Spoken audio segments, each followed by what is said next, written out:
Hello, this is an overview of M202 movement planning. I will present this lesson in two parts in two separate videos.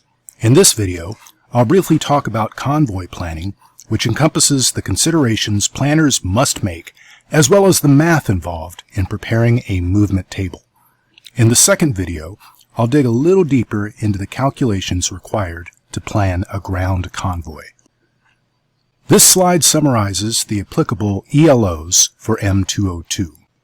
Please note the emphasis is placed on onward movement and integration.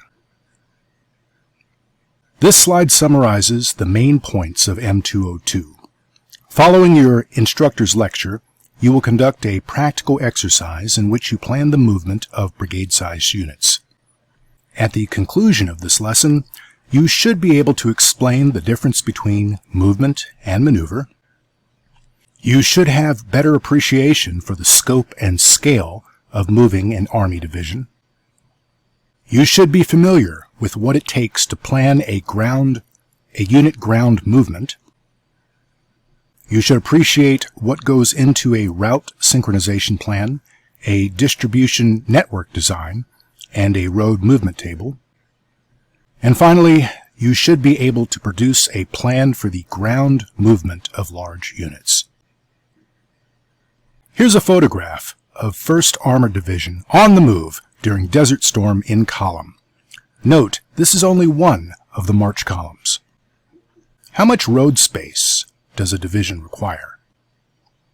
How many vehicles are we talking about? How far apart are these vehicles? Onward movement is the process of moving units and accompanying materiel from the theater reception facilities, marshalling areas, and staging areas to tactical assembly areas. Onward movement transportation modes may include road, rail, inland and coastal waterways or air, and often includes the use of host nation support assets. The Theater Sustainment Command, through its Theater Opening Sustainment Brigade, accomplishes onward movement operations by maintaining a balanced, integrated system of multinodal and multimodal operations and movement control, using in-transit visibility, or ITV, capabilities and a multi-layered communication network to track and monitor the onward movement of units, equipment, and materiel en route from staging areas to TAAs. The Sustainment Brigade commands and controls convoy support centers located along main supply routes, MSRs, throughout the distribution system.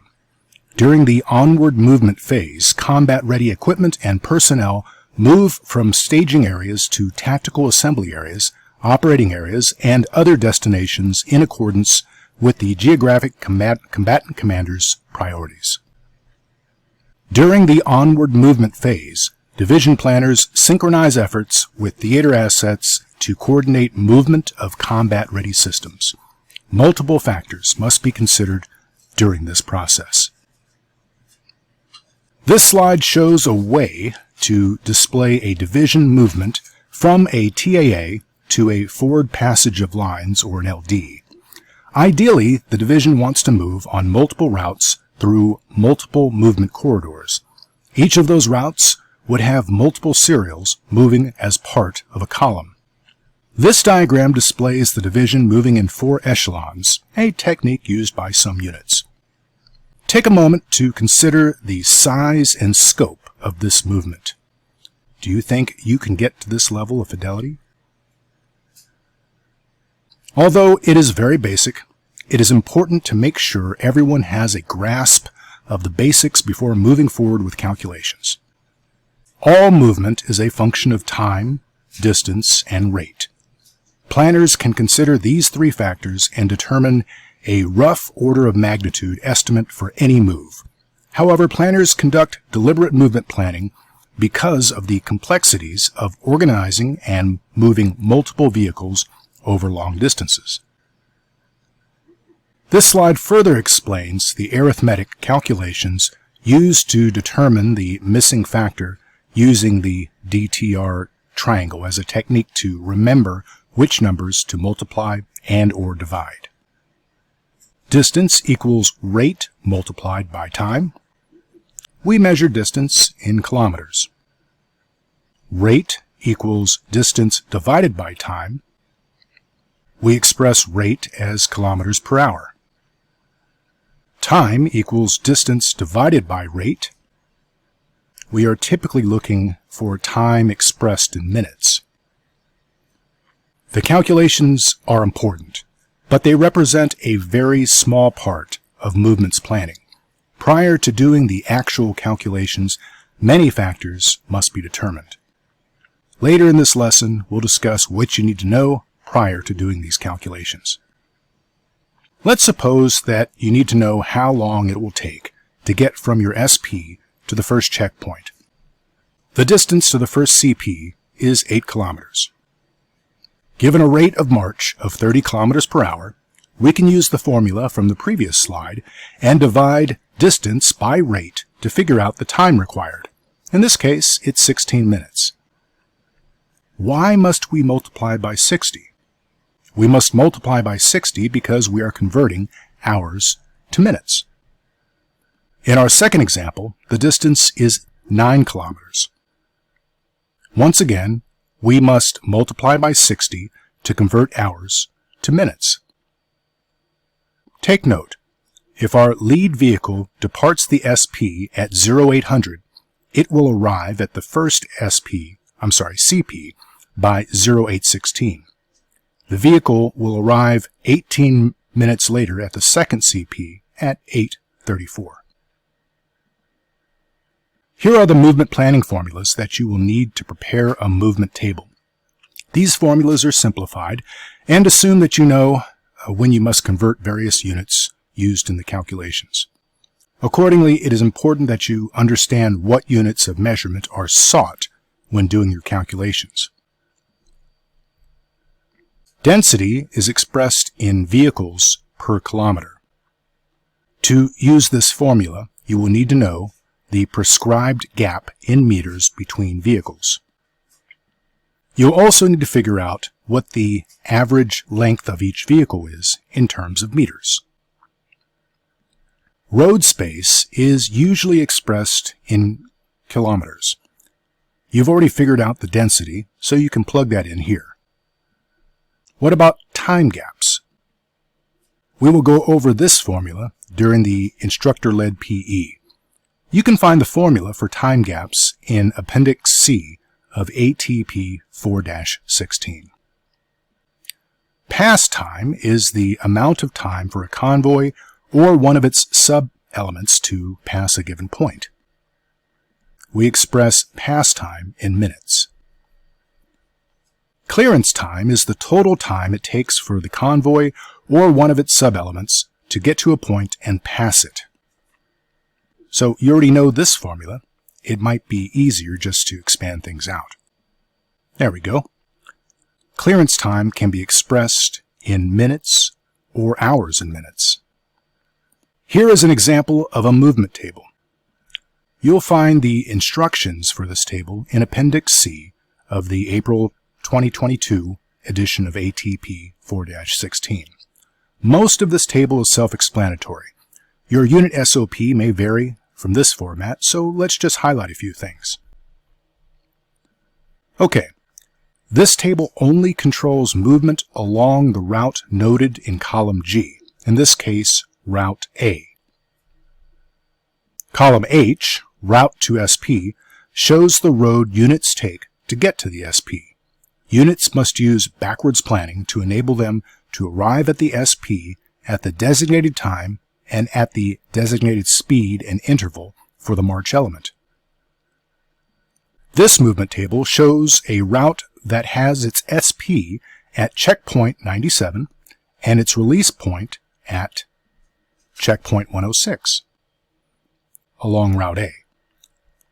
This part of the table appears to be incomplete. Note that the arrival and clear times are missing for the CPs past the SP. See how the arrival and clear times have been filled out for serial number 2? Movement tables can be issued as an annex to an operations order for a road movement. Convoy commanders can use the information to track their progress during movement and ensure that they arrive and clear each CP on schedule. Movement regulation teams, MRTs, traffic control points, TCPs, and others can use the information for control purposes. Here's a quick review on the basic building blocks of a convoy. Vehicles in a convoy are organized into groups to facilitate mission command. A convoy may be as small as a 6-vehicle march unit or as large as a 300-vehicle column. Whenever possible, convoys are set up along organizational lines such as squad, platoon, company, battalion, and brigade. Convoy elements include march units, serials, and columns. A march unit is the smallest element of a convoy. As the smallest subdivision of a column, march units may have up to 25 vehicles assigned. A march unit usually represents a squad to platoon-sized element. Each march unit has a march unit commander. A serial is a group of 2 to 5 march units. It represents approximately a company to battalion-sized element. Each serial has a serial commander. A column, or march column, is a group of 2 to 5 serials. It represents approximately a battalion to brigade-sized element. Each column has a column commander. This diagram can help you visualize some of the terms and definitions that we've talked about. Note how road space and pass time seem very much alike. We know in this case that road space is a measure of distance and pass time is a measure of time, that is, the amount of time required for a convoy or its elements to pass a given point on a route. This slide is self-explanatory.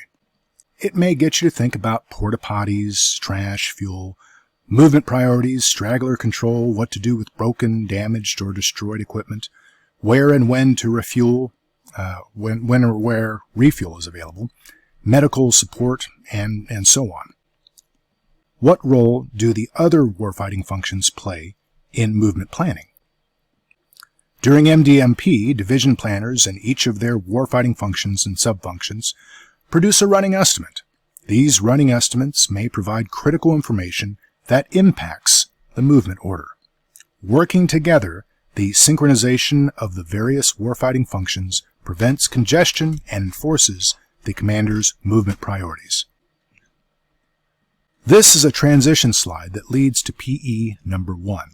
I'll talk in depth about PE number 1 in the second video that I mentioned earlier.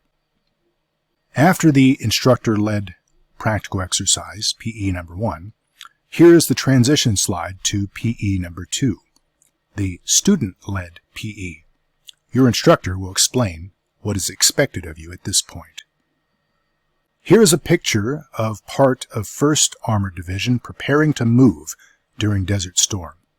How likely do you think a scenario like this would be during large-scale combat operations?